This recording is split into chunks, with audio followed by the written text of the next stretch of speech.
வண்டி இப்படி போயிட்டு இருக்கு. அப்பா டிரைவரே, இப்படி மசான்னு போயிட்டு தான் நாங்க எப்ப ஊருக்கு போய் சேர்றது? டிரைவர் கொஞ்சம் வேகமா தான் அழுத்தி வைக்க சொல்லுது. எந்த ஊரியா நீ? அஞ்சம்பட்டி. இங்க எங்க வந்தா?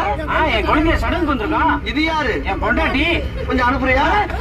ஏன்கிட்ட இல்லையா? அங்க உட்கார வைக்கிறதுக்கு அனுப்புறியா கேட்டேன். வண்டி ஸ்லோவா போறதுக்கும் என் பொண்டாட்டி அங்க போய் போறதுக்கு என்ன சம்பந்தம்? அனுப்பி பாரு எப்படி போகுதுன்னு. அப்படிங்கிற நயன்தாரா போய் உட்கார்ல போல பாத்துருவோம். டிரைவர் பாக்குற மாதிரி உட்காரத்தான்